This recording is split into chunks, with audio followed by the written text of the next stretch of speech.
19th century में Europe में बदलाव की हवा चल पड़ी। नए इन्वेंशंस, नई टेक्नोलॉजी और नई कॉलोनीज और नए वायरसेस की वजह से सब कुछ बहुत बड़े स्तर पर बदल चुका था। Hello everyone, I am Preeti Shukla and welcome back to फ्यूकी education. Let's start our next topic which is role of technology and late 19th colonialism and the virus which was spread rinderpest. So first we are going to understand that what was the change in technology, what was the role of technology that impacted the global trade, the global world, the making of the global world at a very high level. ठीक है? So technological advances were often the result of large social, political and economical factor. ठीक, तो Europe में हमने देखा था कि बहुत सारी चीजें चेंज हो रही थी। सेलर्स आ गए थे, कुछ वायरसेस अमेरिका जा रहे थे, कुछ वायरसेस यहीं पे आपस में क्राउड को खराब कर रहे थे। पॉवर्टी देखी थी हमने, हंगर देखा था हमने, मतलब लगभग सब कुछ चेंजेस हमने देखे थे। लेकिन अब हम समझ रहे हैं कि ग्लोबल पर्सपेक्टिव में, कॉलोनीज में और जो भी ब्रिटिश के जहां जहां उनके एसेट्स थे वहां पे रोल ऑफ टेक्नोलॉजी क्या रोल करता है। अब रोल ऑफ टेक्नोलॉजी आ कहां से रहा है? इंडस्ट्रियलाइजेशन से, क्योंकि हमने 18th सेंचुरी में देखा कि बहुत बड़े लेवल पे इंडस्ट्रियलाइजेशन हुआ। ठीक है, इंडस्ट्रियलाइजेशन ने एक अलग ही इन्वेंशंस को जन्म दिया, एक टेक्नोलॉजी के प्रोग्रेस को जन्म दिया। ठीक है, तो technological advances were the result, technological advances was the result of social, political and economical changes. Social क्या changes हो रहे थे? गवर्नमेंट्स में चेंजेस हो रहे थे, पॉलिटिकल स्ट्रक्चर में चेंजेस हो रहा था। गवर्नमेंट में क्या कि मोनार्की से कॉन्स्टिट्यूशन मोनार्की, बहुत सारी कंट्रीज रिपब्लिक हो रही थी, बहुत सारी कंट्रीज कॉलोनीज बन रही थी। तो एक सोशल चेंज, पॉलिटिकल चेंज हमने देखा था। सोशल में हम लोग ने देखा था कि आइडियाज कैसे अलग हो रहे हैं, लोग इंटरैक्ट कर रहे हैं। ठीक है, और फिर हमने इकोनॉमिकल फैक्टर्स भी समझे कि movement of labour, movement of trade and movement of capital, हमने ये सब समझा था। तो ये सारे फैक्टर्स टेक्नोलॉजिकल एडवांसमेंट में कंट्रीब्यूट किए। ठीक है, मतलब टेक्नोलॉजिकल चीजें कैसे एडवांस हो रही हैं उसमें इन सब का कॉन्ट्रीब्यूशन था। Now because of colonisation we see, अब कॉलोनाइजेशन की वजह से भी अब एक फैक्टर देखते हैं। कॉलोनाइजेशन भी एक ऐसा फैक्टर था जो कि टेक्नोलॉजिकल एडवांसमेंट में मदद कर रहा था, क्योंकि ब्रिटेन को कुछ नए नए इन्वेंशंस करने में अच्छा था, मतलब बहुत ज्यादा प्रॉफिट अर्न करने के लिए उनको बहुत क्यूरियोसिटी रहती थी, ईगरनेस रहती थी, जिसकी वजह से वो लोग नई नई टेक्नोलॉजीज को इन्वेंट करते रहते थे। ठीक है, तो कॉलोनाइजेशन की वजह से नए investment and improvement in transport was made. ठीक है, इन्वेस्टमेंट इन व्हाट? ट्रांसपोर्ट। ठीक है, अब ब्रिटिश को पता था कॉलोनीज में अगर वो करवा रहे हैं, प्रोडक्शन करवा रहे हैं, तो उनको कहीं ना कहीं से तो चाहिए कि वो चीज वापस बैक टू यूरोप आ सके या एक्सपोर्ट इंपोर्ट किया जा सके। तो टेक्नोलॉजिकल एडवांसमेंट से क्या समझ रहे हैं हम कि ब्रिटिश इंप्रूवमेंट करना चाह रहे थे, और इसी वजह से वो लोग नए नए तरीके रोज नहीं, मतलब लगभग मोस्ट ऑफ द टाइम वो नए नए तरीके इन्वेंट करना चाहते थे, जैसे कि फास्टर रेलवेज। ठीक है, उनको फास्ट रेलवे चाहिए जो कि पोर्ट तक जल्दी से सामान पहुंचाए। जितना जल्दी वो सामान पोर्ट तक पहुंचेगा उतना ही जल्दी वो सामान पोर्ट से शिफ्ट हो जाएगा। ठीक है, शिप से शिफ्ट हो जाएगा और कहाँ जाएगा? जो भी डेस्टाइन की लोकेशन होगी। Lighter wagons and larger ships. Wagons होनी चाहिए लाइटर, मतलब जो रेलवे है वो फास्ट होगा। फास्ट कैसे होगा? जब उसकी वैगन्स जो है, जो रेलवे पे चलती हैं, वो वैगन्स हल्की होंगी तो फास्ट चलेगा। ठीक है, तो उनका ये मानना था कि लाइटर वैगन्स को डिजाइन किया जाए रेलवेज को फास्ट बनाने के लिए। फिर लार्जर शिप बनाई जाए, शिप को और थोड़ी इतना बड़ा बना दो कि ज्यादा से ज्यादा हम सामान उसमें भर के एक जगह से दूसरी जगह शिफ्ट कर सकते हैं, मतलब शिप कर सकते हैं। ठीक है, help move food more cheaply and quickly from far away farms to final market. तो इन्होंने जो ये नया नया चीजें सिस्टम इन्वेंट की, नए नए इन्वेंशंस किए, जैसे कि हमने वीडियो के स्टार्टिंग में बोला कि 19th सेंचुरी का क्या है, सब कुछ मतलब नए इन्वेंशंस हो रहे हैं, नए कॉलोनीज बन रहे हैं। तो ये उनमें से एक है। इन्वेंशंस में से सबसे नया चीज क्या है कि रेलवेज को लाइटर बना दिया, फास्टर बना दिया, ताकि दूर कहीं जहां पे प्रोडक्शन हो रहा है वहां से मार्केट तक पहुंचाने का काम जल्दी से जल्दी हो जाए और कम दाम में हो जाए, ठीक है। Railway, steamships, the telegraph for example were important invention, ठीक है। 19th सेंचुरी का इंपॉर्टेंट इन्वेंशन क्या कहला रहा है? रेलवे, स्टीमशिप्स एंड टेलीग्राफ, ठीक है। रेलवे, स्टीमशिप्स और telegraph, they were the very most important inventions of that time, getting it, without which we cannot imagine the transformed 19th century world. अगर railway नहीं होता, रेलवे तो India में भी हम समझते हैं कि ब्रिटेन आया इंडिया में, ब्रिटिश आया इंडिया में, तभी तो इंडिया में भी रेलवे आया, वरना लोग तो घोड़े पे सवार होकर बुलक कार्ट्स पे चलते थे, यहाँ से वहां ट्रैवल करते थे। बट इन्हीं के वजह से, रेलवेज के इन्वेंशन की वजह से, स्टीम शिप्स के इन्वेंशन से और टेलीग्राफ्स के इन्वेंशन से चीजों का एक तो कम्युनिकेशन, दूसरा गुड्स एंड सर्विसेज, ये सारी चीजें जल्दी जल्दी क्विकली फास्ट होने लगी, ठीक है। नाउ 19th सेंचुरी को अगर हमको प्रॉस्पेरस देखना था तो इन तीन चीजों की वजह के बिना नहीं हो पाता, getting it. Now next, the trade in meat offers a good example of connected progress.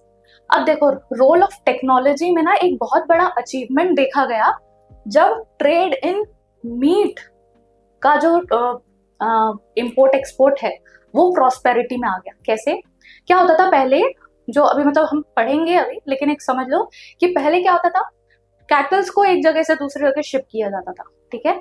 लेकिन because of role of technology refrigerators आ गए, रेफ्रिजरेटेड वैगन्स को इंट्रोड्यूस कर दिया गया, जिसकी वजह से क्या हो गया, जो मीट है, मीट का जो ट्रेड है वो कनेक्टेड प्रोग्रेस कर गया। मतलब कि मीट को रेफ्रिजरेटेड फ्रिज में डाल दिया, वैगन्स में डाल दिया, और मतलब अब क्या है ना, कैटल को लेके बल्कि मटेरियल लेके एक जगह से दूसरी जगह जाने की जरूरत नहीं है। कैटल्स को, मतलब वो लोग बीफ खाते थे तो कैटल्स को स्लॉटर करके पहले ही फ्रिज में, वैगन में स्टोर कर लिया और फिर एक जगह से दूसरी जगह ट्रांसपोर्ट कर दी। तो इससे क्या हो गया कि जो वॉल्यूम है, जो कैटल को पूरा भर के लेके जाना पड़ता था, वो वॉल्यूम कम हो गई, जिसकी वजह से प्रॉफिट ज्यादा बढ़े, ठीक है। तो अर्लियर हमें ट्रेड, अभी देखेंगे आगे पढ़ेंगे तो समझ में आया कि trade in meat was a good example, was a very good example of the connected process, ठीक है। Now, an expensive luxury beyond the reach of European poor। अब देखो, ये जो चीज थी, मतलब ये जो ट्रेड इन मीट है, जो मीट है वो इन लोगों के लिए क्या थी, एक्सपेंसिव लग्जरी। किन लोगों के लिए? यूरोप के पुअर्स के लिए। क्यों? क्योंकि कैटल इतना दूर से ट्रेड करके आया करता था, तो बहुत, अभी पढ़ेंगे हम आगे, फिर भी बहुत दूर तक ट्रेवल करने की वजह से कई कैटल्स मर जाते थे, ठीक है। तो कुछ ही बचते थे तो सप्लाई कम हो जाता था, ठीक है। तो वो जो कुछ मीट्स बचते थे, कुछ कैटल्स बचते थे, वो सिर्फ अपर सेक्शन ऑफ द सोसाइटीज को मिलते थे, क्योंकि वो बहुत ज्यादा हाई प्राइस में हो जाता था, क्योंकि सप्लाई कम हो गई तो प्राइस हाई हो गई उसकी। तो बहुत एक्सपेंसिव लग्जरी गुड माना जाता था अगर कैटल यूरोप में आ जाता है, ठीक है। तो इसीलिए ये एक्सपेंसिव लग्जरी बोल रहे हैं, किसके लिए? यूरोपियन पुअर्स के लिए। लेकिन अब ऐसा नहीं है, क्योंकि टेक्नोलॉजी आ गई है तो अब सबको खाने को मौका मिलेगा, ऐसा कहा जाता है, ठीक है। तो बिफोर 1870 में, उसके पहले जब टेक्नोलॉजी, इंडस्ट्रियल रेवोल्यूशन सब स्टार्ट नहीं हुआ था, उसके पहले क्या होता था, एक्सपोर्ट होता था, ट्रेड होता था बराबर, ब्रिटेन पूरा ट्रेड करेंगे, एक जगह से दूसरी जगह भेजेंगे। लेकिन animals were shipped live from America to Europe, America से यूरोप में जिंदा एनिमल्स को लेके आया करता, then slaughtered when they arrived. जब आते थे तब स्लॉटर करते थे, तब मीट के फॉर्म में बेचते थे। Many also died, fell ill, lost weight और बिकम अनफिट टू ईट। क्या ना, वहां से लेके आ रहे हैं ना, तो इतना लॉन्ग जर्नी हुआ करती थी भाई, वो पूरा एरिया अटलांटिक ओशन को क्रॉस करके आना पड़ता है, तो इतना बड़ा एरिया हुआ करता था कि खराब हो जाती थी कैटल्स, ठीक है। कैटल्स लॉस वेट और बिकेम अनफिट फॉर ईट, मतलब अनफिट फॉर कंजम्पशन, उसके लिए बिल्कुल, मतलब खाने के लिए कैपेबल नहीं रह जाती थी, ठीक है। High prices in turn kept demand and production down, क्योंकि हाई प्राइसेस था तो यूरोप का कोई विलिंग नहीं था कि इस चीज को रखे, प्रोडक्शन करे, मतलब कैटल का रियरिंग या ब्रीडिंग करे, वो सब नहीं है, वो उनका नहीं था, क्योंकि प्राइसेस बहुत हाई थे। तो डिमांड, तो प्रोडक्शन डाउन रहता था, ठीक है, क्योंकि ज्यादा मार्केट में लोग नहीं थे, हाई प्राइसेस पे लेने वाले कुछ ही लोग थे, बाकी तो लोग थे नहीं ना। तो ये हो गया। नाउ पहले ये था, बिफोर टेक्नोलॉजी ये था। आफ्टर टेक्नोलॉजी क्या हुआ? आफ्टर आफ्टर 1870 टेक्नोलॉजी जब आ गई, तब क्या हुआ? Refrigerated ships which enable the transport of perishable foods over the long distance। बताया मैंने अभी, फ्रिज वाले वैगन बना दिए गए जिसकी वजह से फूड को ट्रांसपोर्ट करना और बेटर वे में इजी हो गया। Then animals were slaughtered and food at the starting point in America, Australia और New Zealand, and then they were transported, ठीक है, then transported as a frozen meat. तो उसका नाम बहुत इंपॉर्टेंट है ये, कि एक बहुत ही फेमस फ्रोजन मीट के नाम पे चलता था सब, ठीक है। Now poor in Europe could now consume more varied diets and promoted better living and हाँ ये तो 2 मिनट बाद पढ़ते हैं, अभी इसको पढ़ते हैं। तो poor in Europe could now consume a more varied diet of. अब पहले इनके लिए एक्सपेंसिव लग्जरी थी ये, मतलब पहले इनको बहुत महंगा मिलता था, लेकिन अब क्या हो गया, क्योंकि रेफ्रिजरेटेड मीट आता है तो वॉल्यूम कैटल्स की कम होके वॉल्यूम किसकी बढ़ गई? डायरेक्ट मीट की वॉल्यूम बढ़ गई, इसीलिए अब सबको वो अवेलेबल हो गया, ठीक है, और लो प्राइसेस में हो गया। अब ऐसा नहीं होता था कि मीट खराब हो गया, वो फ्रोजन मीट है, फ्रोजन चीजें सही रहती हैं काफी लंबे समय तक, ठीक है। तो सबको ये मिलने लगा। और better living condition also promoted imperialism abroad. अब क्या हुआ? टेक्नोलॉजी के एडवांस होने की वजह से, टेक्नोलॉजी एडवांस होने की वजह से और ये ट्रेड के इंप्रूव होने की वजह से, मतलब ये जो नया रेफ्रिजरेटेड चीज लाए ना, इसके वजह से जो ये इंपीरियलिज्म ऑफ ब्रिटेन है ना, वो तेजी से बढ़ गया। मतलब ये टेक्नोलॉजिकल एडवांसमेंट ने ब्रिटेन को और पावरफुल बनाया आगे और कॉलोनीज बनाने के लिए, क्योंकि अब इनके पास एक ऐसी टेक्नोलॉजी थी जो कैटल्स को एक जगह से दूसरी जगह आराम से बिना किसी रिस्क के ट्रांसपोर्ट की जा सकती थी, ठीक है। नाउ आई होप यहां तक समझ में आ गया। अब लेट 19th सेंचुरी कोलोनिज्म, बताया अभी, इंपीरियलिज्म को अब्रॉड जाने के लिए प्रमोट किया गया, और लेट 19th सेंचुरी में लेट 19th सेंचुरी में क्या हुआ? कोलोनियलिज्म का फिर से एक बहुत बड़े लेवल पे उत्थान हुआ, ठीक है, मतलब वो अब ग्रोथ हुई। Trade flourished and market expanded. Now trade flourish किया क्योंकि टेक्नोलॉजी आ गई है। Role of technology is really very important, ठीक है। तो जैसे टेक्नोलॉजी आ रही है, ट्रेड फ्लरिश कर रहा है, ठीक है। Now market expanded. अब भाई टेक्नोलॉजी है हमारे पास, रेफ्रिजरेटेड लाइटर वैगन्स की, ठीक है, नए नए इन्वेंशंस की टेक्नोलॉजी हमारे पास ऑलरेडी प्रेजेंट है। तो अब हम क्या करेंगे? उसको यूज करेंगे, और उसको यूज करके हम सिर्फ एक जगह में, एक रीजन में थोड़ी रहेंगे, हम क्या करेंगे? उसको एक्सपैंड करेंगे। तो ब्रिटिश ने क्या किया, ब्रिटेन, यूरोपियन लोग ने 19th सेंचुरी में क्या किया? मार्केट को एक्सपैंड किया और ट्रेड को फ्लरिश किया। ट्रेड फ्लरिश हो गया, मतलब बहुत ही लेवल पे, हाई लेवल पे ट्रेड हो रहा है एकदम बढ़िया से, ठीक है। There was a darker side of this process, ठीक है। तो अब एक हर चीज के 2 पहलू होते हैं। तो एक पहलू ये है कि ट्रेड फ्लरिश हो रहा है, मार्केट हो रहा है, एक्सपेंशन हो रहा है खूब बढ़िया से, ठीक है, टेक्नोलॉजिकल एडवांसमेंट हो रहा है, सब कुछ बढ़िया हो रहा है, ठीक है। लेकिन expansion of trade and closer relationship with the world economy also meant the loss of freedom and livelihoods, ठीक है। अब क्या हो रहा है कि प्रोग्रेस ये किसके पर्सपेक्टिव से है वो भी हमें समझना चाहिए, ठीक है। अब प्रोग्रेस ब्रिटिश के, मतलब ब्रिटेन जो है, ब्रिटिश के पर्सपेक्टिव से, यूरोपियन के पर्सपेक्टिव से ये प्रोग्रेस है, ठीक है, क्योंकि उनको क्या करना है? अपनी कॉलोनीज में जाना है, कैटल्स देनी है, स्लॉटर करना है, रेफ्रिजरेटेड वैगन से भेज देना है, फिर एग्रीकल्चर वर्कर से प्रोडक्शन करवाना है, शिपमेंट करनी है, भेज देना है। समझ में आ रहा है? तो इनके लिए तो ये प्रोग्रेस है, लेकिन जहां पे ये लोग जाके सेटल हो रहे हैं और जहां के रिसोर्सेज को ये लोग एक्सप्लॉइट कर रहे हैं, उनके लिए तो ये लॉस ऑफ फ्रीडम और लाइवलीहुड्स की पूरा प्रॉब्लमेटिक कर दिया इन लोग ने। किसने? ब्रिटेन ने, ठीक है। European conquest produced many painful economic, social and ecological changes to the world economy, ठीक है। अब देखो इकोनॉमिक चेंजेस क्या ला रहे हैं? इंडिया में जा रहे हैं तो इंडिया की अर्थव्यवस्था पूरी बैंड बजा दी, ठीक है। उसके बाद ये जा रहे हैं सोशल सोशल टर्म पे किसी की सभ्यता को पूरी तरह से बर्बाद करना, हंगर, पॉवर्टी, ठीक है, मतलब वर्कर्स को एक्सप्लॉइट करना, ठीक है, कम वेजेस पे काम कराना, या तो एक जगह से दूसरी जगह लेके जाना, फिर उनको अपनी फैमिली से कभी ना मिलवाना, ठीक है, बहुत सारे ऐसे पेनफुल चीजें इनके कॉन्क्वेस्ट ने किया, इनकी एक ग्रीड की वजह से। यूरोपियन की सिर्फ एक ग्रीड थी कि हम टेक्नोलॉजी को यूज करके, कॉलोनियलिज्म करके प्रॉफिट पे प्रॉफिट कमाएंगे, हम लोग पूरे वर्ल्ड के देवी देवता बन जाएंगे, ठीक है। बस इस क्वेस्ट में ये लोग ने पेनफुल इकोनॉमिक चीजें दी, पेनफुल इकोनॉमिक दर्द दिया, फिर उसके बाद सोसाइटल लेवल पे बहुत ज्यादा बड़े लेवल पे प्रॉब्लमेटिक चीजें की, उसके बाद इकोलॉजिकल चेंजेस किए, जहां पे भी गए वहां के रिसोर्स को पूरा एक्सप्लॉइट कर लिया, है ना। इकोलॉजिकल चेंजेस मतलब कहीं जा रहे हैं तो उनके पूरे कैटल्स को यूज कर ले रहे हैं, ठीक है, तो वहां की कैटल की पॉपुलेशन कम हो रही है। कहीं जा रहे हैं टाइगर को खत्म कर दे रहे हैं, कहीं जा रहे हैं तो पूरे पूरे बड़े बड़े फॉरेस्ट को कट डाउन कर दे रहे हैं just for trees. For example timber लेके जाते थे इंडिया से, है ना। तो ये जो इकोलॉजिकल चेंजेस भी ब्रिटिश बहुत तगड़े तरीके से एक्सप्लॉइट कर रहा है, ठीक है। Now in 1885 the big European powers met in Berlin to complete the carving up of Africa between them.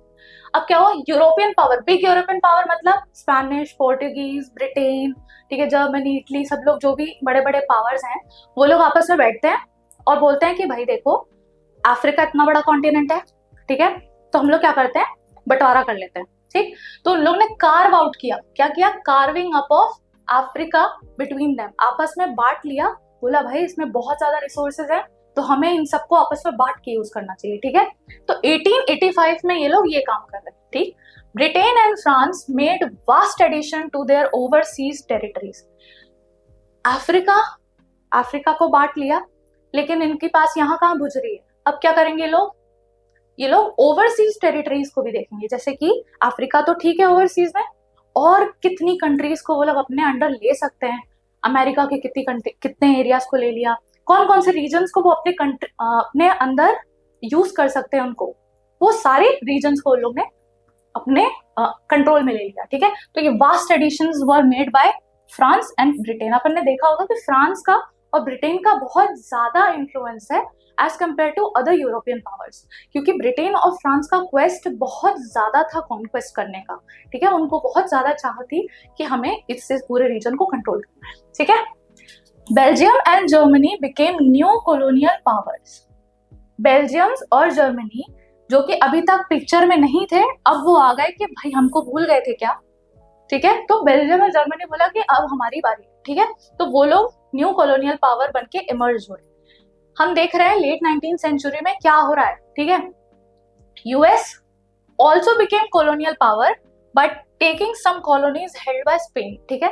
अब यूएस, अब देख लो तुम लोग कि यूएस भी पिक्चर में आ रहा है, यूएस खुद कॉलोनियल था, मतलब कॉलोनी थी, ठीक है, और वो अब खुद कॉलोनी बन रहा है, कैसे, मतलब बना रहा है कैसे, स्पेन को हटा के। और स्पेन ने जब यूएसए के कुछ टेरिटरीज को कैप्चर करके रखा था ना, तो उसको छीन के ही खुद को कॉलोनियल पावर बोल रहा था, ठीक है। ओके ना, ये है वो मैप और ये है उनका डिवीजन, ये फ्रांस ने ले लिया, ठीक है। बहुत सारे एरियाज में अपन देखते भी आज के टाइम पे भी, फ्रेंच गिनी करके जो है वो एक स्टेट है, वो मतलब एक कंट्री है जो कि फ्रांस के अंडर थी, तो फ्रेंच गिनी नाम रख दिया उसका, ठीक है। फ्रेंच गुआना करके भी है, तो वो सब, ठीक है। तो ये रीजन है फ्रेंच को मिल गया, ठीक है। ये रीजन किसको मिला है, ब्रिटिश को, ये ग्रीन वाला रीजन, ठीक है। ये बेल्जियम को मिल गया है, ठीक है। ये जर्मनी को मिल गया है, मतलब ये ब्राउन जो रीजन है वो जर्मनी को मिल गया है, ग्रीन रीजन ब्रिटिश को मिल गया, मतलब ऐसे करके इन लोग ने कार्व कर लिया। देखो ना यहाँ पे लिखा हुआ है, आपके एनसीईआरटी की टेक्स्ट बुक में भी है कि बेल्जियम, ब्रिटिश, ये अलग अलग यूरोपियन पावर्स ने मिलके पूरे अफ्रीका को बांट लिया था, भाई ये मेरा है, ये तेरा है, तो इसको एक्सप्लॉइट करना, इस पूरे रीजन को, मैं इस वाले रीजन को एक्सप्लॉइट करूंगा और सब भाई मिलके प्रॉफिट कमाएंगे, ठीक है। सो ऐसा इनका मोटिव था, ठीक है। अब देखो टेक्नोलॉजी आ गई, जैसा कि मैंने स्टार्टिंग में ही कहा था, नए इन्वेंशन, टेक्नोलॉजी सब कुछ तो अच्छी है, लेकिन साथ में बहुत सारी ऐसी चीजें हो रही थी जो कि बड़े लेवल पे चीजों को चेंज कर रही थी, स्टेट्स को और स्टेटस को, पूरे वर्ल्ड के ग्लोबल ट्रेड को, ठीक है। कैसे, रिंडरप्रेस्ट द कैटल प्लेग, ठीक है, इसको एक्चुअली मैं पढ़ने से पहले एक अफ्रीका का बैकग्राउंड ले लेते हैं, क्योंकि ये अफ्रीका में ही आया था, ठीक है। रिंडर प्रेस अभी देखा अपन ने, अफ्रीका में बंटवारा हो रहा था। अब जहां जहां पड़े कदम उनके, सब जगह उनने खराबी किया है। तो जैसे अब देखो ना, अमेरिका में पड़ा था कदम, अमेरिका में स्मॉल पॉक्स आ गया। अब इधर पड़ा कदम तो इधर रिंडर पेस्ट आ गया। देखो क्या हो रहा है। It is an example of most destructive impact of colonialism in the economy of livelihood of colonized people. मतलब colonized पीपल, जो पीपल थे, जो कॉलोनी के पार्ट थे, जो ब्रिटेन के अंडर थे, ठीक है। तो ऐसे कॉलोनियल पीपल की हिस्ट्री में ये जो रिंडर पेस्ट का इम्पैक्ट है वो सबसे ज्यादा घातक माना जाता है, सबसे ज्यादा डिस्ट्रक्टिव माना जाता है, ठीक है। कैसे? अभी पहले हिस्ट्री पढ़ते हैं। तो अगर अफ्रीका के हिस्टोरिकली बैकग्राउंड समझे तो Africa had an abundant land and relatively small population, ठीक है। अफ्रीका क्या थी ना, बहुत बड़ी कंट्री है, कंट्री नहीं थी, कॉन्टिनेंट, ठीक है। वो मतलब ऐसा कुछ बटा नहीं था उसमें कि कंट्री ये है, मेरी कंट्री है, वो मेरी कंट्री, ऐसा नहीं है। लोग आराम से एक जगह से दूसरी जगह अपना रहते थे। बिल्कुल स्मॉल पॉपुलेशन थी और वास्ट लैंड था, वास्ट रिसोर्सेज, ठीक है। और यही चीज तो खटकी यूरोपियंस को कि भाई इतने सारे रिसोर्सेज के साथ ये लोग ऐसे रह रहे हैं, राइट। तो देखो क्या होता है, आगे समझो। Land and life stock sustain the African. अब अफ्रीकन की लाइफ जो है, लाइवलीहुड है, वो लैंड और लाइफ स्टॉक से चल जा रही थी। दैट मीन्स देखो, इनको अभी एक और लाइन है, people rarely worked for wages, ठीक है। इनको वेजेस अर्न करने की जरूरत ही नहीं थी, ठीक। दैट मीन्स ये लोग स्मॉल पॉपुलेशन में थे, इन लोगों को कमा के कोई चीज खरीदने की जरूरत नहीं थी। ये लोग खुद ही अपने खाने को उगाते थे, कैटल्स को रियर करते थे, रोम करवाते थे इधर उधर। क्योंकि अफ्रीका एक बहुत बड़ा रीजन है, देखो अफ्रीका एक बहुत बड़ा रीजन है, ठीक है। अब मैं बना नहीं पा रही हूँ अफ्रीका को, पर ये अफ्रीका है, ठीक है। अब ये बहुत बड़ा रीजन है। अब यहाँ पे पॉपुलेशन उतनी ही कम है, जैसे इतना बड़ा रीजन है तो पॉपुलेशन इतनी ही होगी, ठीक है। ये तो बहुत ज्यादा ही बना दी मैंने, बहुत कम होगी। मतलब यहाँ पे कुछ लोग यहाँ पे, कुछ लोग यहाँ पे, ऐसे बहुत कम सेंट्रलाइज पे ऐसे थे, ठीक है। तो बहुत ही कम यूनिट्स पे, हैमलेट्स में लोग रहा करते थे, ठीक है। तो अब इनको क्या थी ना, कोई चीज खरीदने के लिए या कोई चीज बाय करने के लिए या कोई चीज को सर्विस लेने के लिए इनको वेजेस की जरूरत नहीं थी, ठीक है। इनको वेजेस की जरूरत नहीं थी। क्यों? क्योंकि ये लोग खुद का कैटल करते थे, तो दूध वगैरह और मीट वगैरह जो भी है वो सब इनको मिल रहा था पर्याप्त तरीके से। फिर ये लोग खुद की अब कम पॉपुलेशन है, लैंड ज्यादा है, तो सबने अपनी अपनी लैंड अपने हिसाब से जहां रह रहे हैं वहीं की मान ली। तो अब वो क्रॉप भी ग्रो कर रहे हैं, खुद ही ग्रो करते हैं, फिर एंड में खुद खा लेते हैं, ठीक है। तो उनको किसी को जाके पैसे देने की जरूरत नहीं पड़ रही है कि भाई तुम मुझे व्हीट दो, तुम मुझे राइस दो, ठीक है। इसकी जरूरत नहीं है। They are self sustaining their livelihoods, ठीक है। तो ये अफ्रीका की क्यूट हिस्ट्री है, ठीक है। नाउ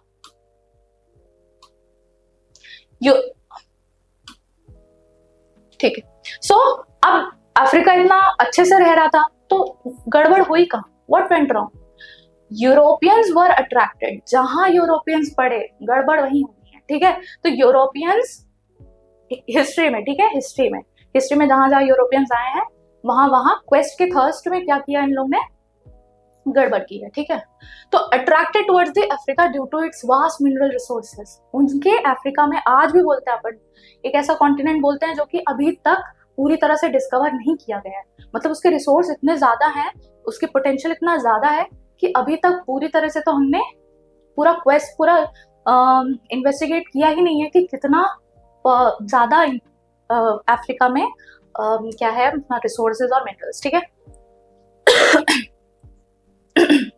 ना केम टू, अब ये लोग आते हैं अफ्रीका में होपिंग दैट ये लोग प्लांटेशन करेंगे, ठीक है। अब इनको लगा कि भाई अफ्रीका भी तो बहुत अच्छा एरिया है, यहाँ पे भी इनको प्लांटेशन करवा लेते हैं। लैंड ही लैंड है, हर तरफ लैंड है, ठीक है। तो उन्होंने चाहा कि यहाँ पे प्लांटेशन करवा दें, और क्योंकि यहाँ पे मिनरल्स है तो माइंस करवा दें, ठीक है। क्योंकि यहाँ पे मिनरल्स है तो माइनिंग करवा दो, ताकि ज्यादा से ज्यादा क्रॉप प्रोड्यूस हो और मिनरल ज्यादा से ज्यादा यूज हो टू, अब कोल लेंगे तो कोल का स्टीम शिप्स के लिए काम आएंगी, ठीक है। और जो भी मतलब प्रोडक्शन करना होगा तो अलग अलग आयरन ओर लेंगे, कोर लेंगे, एल्यूमिनियम जो भी एक्सट्रैक्ट करेंगे, जिससे उनके ही इंफ्रास्ट्रक्चर में, उनके ही टेक्नोलॉजी में हेल्प मिलेगी, राइट। तो ये हुआ। अब but there was an unexpected problem. कौन सी प्रॉब्लम थी? Shortage of labour. अफ्रीका में आके ये लोग चाहते हैं कि प्लांटेशन करो, लेकिन वहां के लोग तो खुद ही से सस्टेन कर रहे हैं ना, तो कोई आपके प्लांटेशन वाले एरिया में वर्क क्यों करेगा भाई? उनको पैसे ही नहीं चाहिए, उनकी जिंदगी आराम से चल रही है, राइट। तो ये प्रॉब्लम यहाँ पे थी ब्रिटिश के साथ, कि यूरोपियन सोच रहे थे, जो भी यूरोपियन आ गए थे, ब्रिटिश नहीं बोलूंगी, सिर्फ यूरोपियन बोलूंगी, तो यूरोपियंस के साथ ये प्रॉब्लम थी कि कोई यहाँ पे रेडी ही नहीं था काम करने को, क्योंकि किसी को वेज ही नहीं चाहिए था, किसी को लालच नहीं थी यूरोपियंस जैसी, वो लोग अपना जिंदगी आराम से गुजार रहे थे। तो changes made by Europeans to recruit and retain labor। अब क्या हुआ? यूरोपियन ने सोचा कि भाई कुछ तो करना पड़ेगा, we have to do something, otherwise we will not be able to recruit any labor for our plantation and our motive to earn more profit will deceive। ठीक है, तो क्या हुआ? heavy taxes were imposed। जबरदस्ती का tax लगा रहे हैं लोग, अपने आराम से मजे से जी रहे हैं, लेकिन तो भी उनकी लाइफ में जाके पोक करके उनको क्या बोलना है कि भाई चलो काम करो, टैक्स दो, ठीक है। उन गए। अब कमजोर पे बलवान भारी होता ही है, तो ये जो यूरोपियंस हैं, इन लोगों ने अपना पावर दिखाया, जबरदस्ती उन लोगों को प्लांटेशन में लाया, बोला तुम टैक्स दो, टैक्स नहीं दोगे तो ये कर देंगे, वो कर देंगे। तो could be paid only by working for wages and plantation mines. अब क्या है ना, टैक्स इतने ज्यादा लेवल पे बोल दिए कि आपको टैक्स देना पड़ेगा कि उन लोगों के पास कोई ऑप्शन ही नहीं बचा। उनको ये हुआ कि इनके प्लांटेशन में वर्क करना ही पड़ेगा, अदरवाइज हमारा सेल्फ सस्टेनिंग तो चला जाएगा, हम पूरे परिवार खत्म हो जाएंगे, ठीक है। क्योंकि जैसे एक परिवार के बोलते थे कि एटलीस्ट कुछ जो मेल मेंबर्स हैं या कुछ इंपॉर्टेंट मेंबर्स हैं जो काम कर सकते हैं, फिट मेंबर्स हैं, उनको तो आप भेजो ही, ठीक है।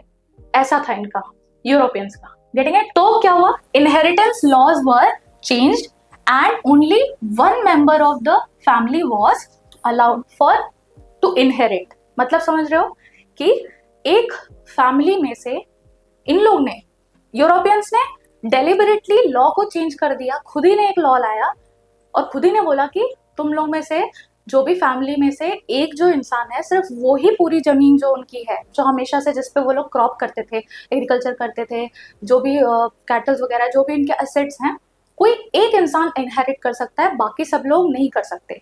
तो जब ऐसा कर दिया तो दूसरे लोग क्या थे, डिस्प्लेस हो गए, और उनको अल्टीमेटली क्या करना पड़ेगा? अपनी जीवनी जीने के लिए, लाइवलीहुड को करने के लिए क्या पड़ेगा? काम करना पड़ेगा। तो they were pushed into the labour market, ठीक है। मतलब बाय फोर्स, बाय हुक और by crook, they have compelled those families या those peoples of African continent to work for British, to work for European interest। Getting it? So mine workers were also confined in compounds and not allowed to move freely। ठीक है। अब इन्हीं के लोगों को एक mine है वहां पे काम करा रहे हैं, और एक माइन है वहां पे काम करा रहे हैं, और इस माइन के अंदर ही रहना है, यहाँ से आउट नहीं जा सकते, ठीक है। आप यहीं पे काम करोगे, यहीं पे खाना है, यहीं पे सोना है, इसके बाहर नहीं जा सकते, ठीक है। ऐसा इनका प्लान था, मतलब बहुत ही हाई लेवल पे एक्सप्लॉइट किया। ये अभी हम समझ रहे हैं अफ्रीका की हिस्टोरिकल जर्नी, जहाँ पे यूरोपियन कैसे आए, अफ्रीका कैसे रह रहा था, यूरोपियन के आने से अफ्रीका कैसे चेंज हुआ, ठीक है। तो ऐसे चेंज हुआ, लाइवलीहुड चेंज हो गई। अब क्या हुआ? Then come the rinderpest. तो रिंडर पेस्ट आता है और अफ्रीका की लाइवलीहुड को पूरे ग्राउंड तक शेक करके रख देता है। कैसे? फ्रॉम द डेप्थ, इनफैक्ट बोल सकते हैं पाताल तक शेक कर दिया पूरा, ठीक है। तो arrived in Africa in late 1880s, ठीक है। 1880s में रिंडर पेस्ट डिजीज आता है, ठीक है, कैरिड बाय इन्फेक्टेड कैटल्स। अब देखो ये क्या है कि कैटल्स होता है, कैटल की एक बीमारी थी जहाँ पे कैटल्स को कुछ इन्फेक्शन हो जाता था, जो कि अगर वो ब्रीथिंग के थ्रू भी अगर कोई ड्रॉपलेट, जैसे कोविड हुआ था ना, जैसे अपन छींकते थे या कुछ स्नीजिंग पे जो ड्रॉपलेट्स आती थी वैसे, तो ये जो रिंडर पेस्ट था ये भी कैटल्स में पेंडेमिक जैसा ही फैल रहा था, और ये पूरे कॉन्टिनेंट तक फैल गया था, ठीक है। तो ये कैटल की बीमारी थी जो कि कहाँ से आई थी? ब्रिटिश एशिया से आई थी। तो तो इटालियन सोल्जर्स को फीड करने के लिए, कुछ वॉर चल रहा होगा एरिट्रिया और इनके को कैप्चर करने का, जहाँ पे इटालियन सोल्जर्स थे, उनको फीड करने के लिए कैटल मंगाया गया था। वो कैटल इन्फेक्टेड था, जिसकी वजह से पूरे अफ्रीका के कॉन्टिनेंट पे फायर जैसा, जैसे फॉरेस्ट फायर कैलिफोर्निया में लगा था ना, पूरा आग ही आग हो गया था, उसी फॉरेस्ट फायर जैसा एकदम आग की तरह फैल गया। मतलब एक कहना है, सेइंग है कि आग की तरह फैल गया। ठीक है, तो reach the cape 4 year after 5 years. ठीक है, मतलब केप क्या है, वो साउथ अफ्रीका का एकदम, अफ्रीका का एकदम सदर्न मोस्ट टिप, तो उस टिप को केप बोलते हैं। वहां तक वो 5 साल में पहुंच गया, मतलब 5 साल में उसने पूरे अफ्रीकन कॉन्टिनेंट की कवर कर लिया था। ठीक है, पूरा अफ्रीका को कवर कर लिया था, और यहाँ 5 साल के केप तक आ गया था। ठीक है, rinder press killed 90% of the cattle, 90% of the cattle, मतलब बेसिक इकोनॉमी रिंडर प्रेस से, मतलब जो बेसिक इकोनॉमी कैटल से चलती थी अफ्रीका में, वो पूरे मतलब 90%। आप सोच रहे हो कितना ज्यादा लेवल पे कैटल्स मर गए होंगे। और अगर कैटल मर गए हैं तो लोगों के पास तो अब वैसे भी कोई चॉइसेस नहीं बचे, अब उनको यूरोपियंस के लिए काम करना ही पड़ा। ठीक है, तो दिस एक सेकेंड, तो 90% जो पॉपुलेशन घट गई थी, वो लगभग एंड तक आते आते 3% हो गई थी। मतलब 3% पॉपुलेशन ही बची थी, अब बची हुई रिमेन। ठीक है, इस हद तक वाइप आउट हुआ पॉपुलेशन का, कैटल की पॉपुलेशन का, इतने वास्ट डिवास्टेटिंग लेवल पे हुआ कि बचा कितना, सिर्फ। ठीक है ना, ये देखो, ये प्लांटेशन लेवल के वो है, ये प्लांटेशन वाला एरिया है, प्लांटेशन का ही है। यहाँ पे ये देखो लोगों को किस तरह से काम करवाया जा रहा है, जबरदस्ती काम करवाया जा रहा है। ये अफ्रीका के पीपल्स हैं। ठीक है, प्लांटेशन मतलब समझते हो, एक लार्ज लैंड पे क्रॉप करना। ठीक है, सिंगल क्रॉप को कर सकते हैं, मल्टीपल क्रॉप को भी कर सकते हैं, लेकिन यूजुअली सिंगल क्रॉप की प्लांटेशन एक लार्ज लैंड पे बोलते हैं। This had a terrifying impact on people's life and livelihood, local economy. अब क्या हुआ, बताया हुआ terrifying impact, paved the way to strengthen their power and force. जैसे कि अमेरिका में हुआ था, जैसे ही लोग मरना शुरू हुए, वाइप आउट हो गए, अमेरिका में स्पेन और पोर्टुगीज ने कॉन्कर कर दिया। ठीक वैसे ही यहाँ पे पूरी तरह से अफ्रीका को यूरोपियन ने क्या कर लिया, कॉन्कर कर लिया। ठीक है, तो बहुत ही इजीली हो गए, क्यों, क्योंकि कैटल्स मर गई, बेसिक लाइवलीहुड मर गया, तो लोगों को they were forced to join plantation and mine workings. ठीक है, control over the scarce resources, cattle enabled European colonies and conquer the subdue Africa. अब क्या हुआ, जैसे ही कैटल खत्म हुई, जैसे ही कैटल का एकदम निपटारा हो गया, वैसे ही यूरोपियंस ने कैप्चर कर लिया पूरी तरह से अफ्रीका के हाई मिनरल रिसोर्सेज को। ठीक है, वास्ट डाइवर्स मिनरल रिसोर्सेज को कैप्चर कर लिया, और वहाँ के पॉपुलेशन को तो कैप्चर कर ही लिया। तो वहाँ का जो लैंड है, वहाँ के लिए बहुत ज़्यादा लकी साबित हो गए ये लोग। कौन, ब्रिटिश के लिए अफ्रीका लकी साबित हो गया। यहाँ से तो एक टर्न ही हो गया पूरे ग्लोबल मार्केट में। ठीक है, now this is a good example of widespread European imperialism impact on colonized society। ये एक बहुत बड़ा, मतलब मैंने बार बार रिपीट किया, लेकिन यही चीज है कि एक बहुत बड़ा इम्पैक्ट था, जिसकी वजह से हम देख सकते हैं कि पूरी कॉलोनियल सोसाइटी, कोलोनलाइजेशन के हिस्ट्री में बहुत ही डिवास्टेटिंग इफेक्ट, इतने बड़े अफ्रीकन कॉन्टिनेंट को जब ये लोग इतने बड़े लेवल पे इम्पैक्ट कर दिए, तो सोचो पूरे वर्ल्ड के ट्रेड का क्या किया होगा, है ना। तो it shows how this era of conquest, even a disease affecting the cattle, reshape the lives and fortunes of thousands of people and there relation with the rest of the world. ठीक है, मतलब अब हम making of the global world को वापस से back of mind पे hit करते हैं और बोलते हैं, समझते हैं कि ये जो एक हिस्ट्री में चीज हुई अफ्रीका में, ठीक है, इस चीज ने भी पूरे मॉडर्न वर्ल्ड को, पूरे 19th सेंचुरी वर्ल्ड और आने वाले मॉडर्न वर्ल्ड को रीशेप करने में, एक अलग दिशा देने में हेल्प किया। ठीक है, नाउ ये Relations with the rest of the world also changed. Livelihoods of people were affected, thousands of people were affected. Then उसके बाद relations with the rest of world was affected, where the African people were living in peace, they were self-sustaining. Now they were, अभी हम next segment में पढ़ेंगे कि they were even transported as a slaves and they were even transported as a bonded laborers. ठीक है, तो जहां पे वो लोग अपने पीसफुली रह रहे थे वहां उन लोगों की लाइवलीहुड्स एकदम से चेंज हो गई. ठीक है, similar stories can be told about impact of western conquest. ये एक स्टोरी नहीं है, अपन ने देखा अभी कि वेस्टर्न यूरोपियन का कॉन्क्वेस्ट अमेरिका में जहां हुआ गड़बड़ हुई, अफ्रीका में जहां हुआ गड़बड़ हुई, और हम लोग सब लोग इस सच से वाकिफ हैं कि ब्रिटेन और इन लोगों का, यूरोपियन का इंडिया में आना भी सेम इसी टाइप के कुछ पिक्चर शो करता है. ठीक है, सो ये टॉपिक भी यहाँ पे खत्म होता है. अब हमने इस टॉपिक में अच्छे से समझा कि रोल ऑफ टेक्नोलॉजी क्या होती है और रिंडरप्रेस्ट यानी कि किसी का ग्रीड और किसी का क्वेस्ट किस हद तक चीजों को बर्बाद कर सकता है, ये भी हमने देखा. और यूरोपियन सोसाइटीज का क्वेस्ट तो रिंडरप्रेस्ट के और स्मॉल पॉक्स के थ्रू बहुत ही ज्यादा डिवास्टेटिंग रहा.